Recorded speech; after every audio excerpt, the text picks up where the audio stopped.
Video जमी देखा से पूरा छोट छोट करके काटि नेबे एभली छोट करके काटिबे सिझिबारे भी असुविधा हेनी आ बनैबा पई सहज प्रोसेस रहिबो। आपण चाहिए जह्नी एमती टिके टिके चोपा रखिकी जह्नी को चांची पारे। जह्नी देखो ये पूरा छोट छोट करके काटिबे। तो जदि मापर नेबा ताहले 3 कप एमती छोट कटा जह्नी मुझे माने मीडियम साइज रो 3टी जह्नी। एबे कोन करबा जह्नी को गोटे पात्र रे रखिबा आ जह्नी को आपण धोईकी काटिबे। तापर जह्नी रे आधा छोट चमच लूण आ पाउ चमच हळदी गुंड पकै नबा। तापर हाथ रे किंबा चमच साहाय्य पूरा भल भाबरे गोळै नेबे। भल भाबरे गोळैकी गोटे प्लेट घोड़े नबा आ घोड़ैकी पूरा 10 मिनिट सेमती छाड़ी नबा जहाँद्वारा जह्नी रे थिबा जो एक्स्ट्रा पानी अछि से बाहरी जिवो। 10 मिनिट परे आउ गोटे पात्र नबा आ सेथिरे 4 बड़ चमच देखंतु 4 टेबल स्पून मेथी बेसन पकै नउची 2 बड़ चमच किंबा 2 टेबल स्पून आमे चाउल गुंड पकै नबा। तापरे पाउ चमच हळदी गुंड आगरो आमे देइथिले जह्नी रे गोटे छोट चमच लंका गुंड छोट चमच रे आधा चमच लूण आधा चमच जीरा गुंड आधा चमच करी पाउडर पाउ चमच कला जीरा आ गोटे छोट चमच धला राशि एवं 5टी रसुण को एमती कोरी नेबे। तापरे रसुण रो कोरा आपण पकै नेबे जह्नी रे रसुण देबे बहुत ही स्वादिया लागिबो आ अदा रसुण बटा आपण इथरे देबेनी। तापरे बहुत कम पानी देकी ए सब आमे मिसेबा देखंतु एमती सुखिला करके मिसेबे एमती मिसेकी आको आमे पाखरे रखिबा। अन्य पटे जह्नी आमे 10 मिनिट पे घोड़ेकी रखिथिले तो जह्नी कोन करबा देखंतु केते पानी बाहर जायछि जह्नी रो तो जह्नी को पूरा भल्ल भाबरे चिपुडी नेबे जहाँद्वारा कौन हम जह्नी पानी भी बाहरी जीवो आ जेतेबेले आपण जह्नी रो बरा बनैबे तो तेल भी कम टाणिबो। तो ये देखते पूरा भल भाव में पानी चिपुड़ी आमे जह्नी को जो बेसन आम गोलैक रखिंट से पकई नवा।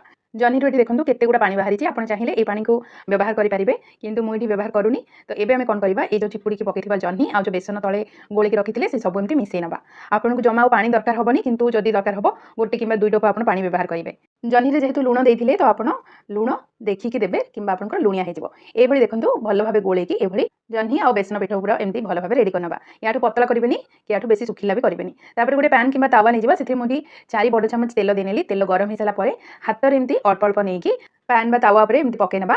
बहुत ही सहज आप बन पारे आती तेल में आम मिनिमम 8टी बरा बन पार जमा तेल भी टाणुनी आउ टेस्ट तो बहुत ही बढ़िया थिला।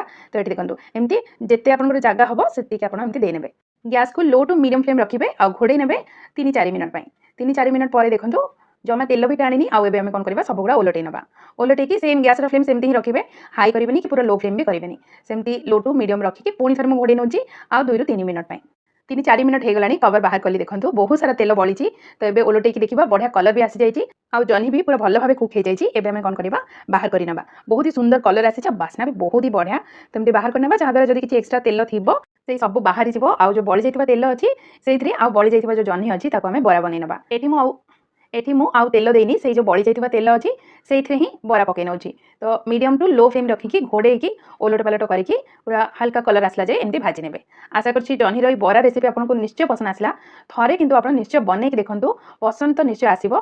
पखाळ सहित जह्नी बरा जबरदस्त टेस्ट दबो। जदि एभली बरार रेसिपी आपको पसंद आसे